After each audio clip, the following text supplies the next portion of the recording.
మన జీవితంలో కొన్ని ఘట్టాలు ఉంటాయి. అవి నెరవేర్చవలసినవి కానీ లేకపోతే దాటి వెళ్ళాల్సినవి కానీ. ఆ తర్వాత ఏం జరుగుతుందంటే మన నెక్స్ట్ లెవెల్కి షిఫ్ట్ అవుతాం అన్నమాట. సూపర్ న్యాచురల్ విషయాలు మన జీవితంలో చోటు చేసుకుంటాయి.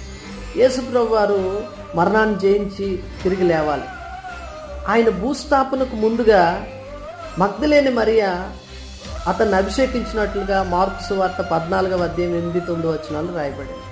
మనం కూడా అభిషేకము ద్వారా, దేవుని శక్తి ద్వారా ఈ ఘట్టాలని దాటేదానికి, నెరవేర్చేదానికి ముందుకెళ్ళాలి.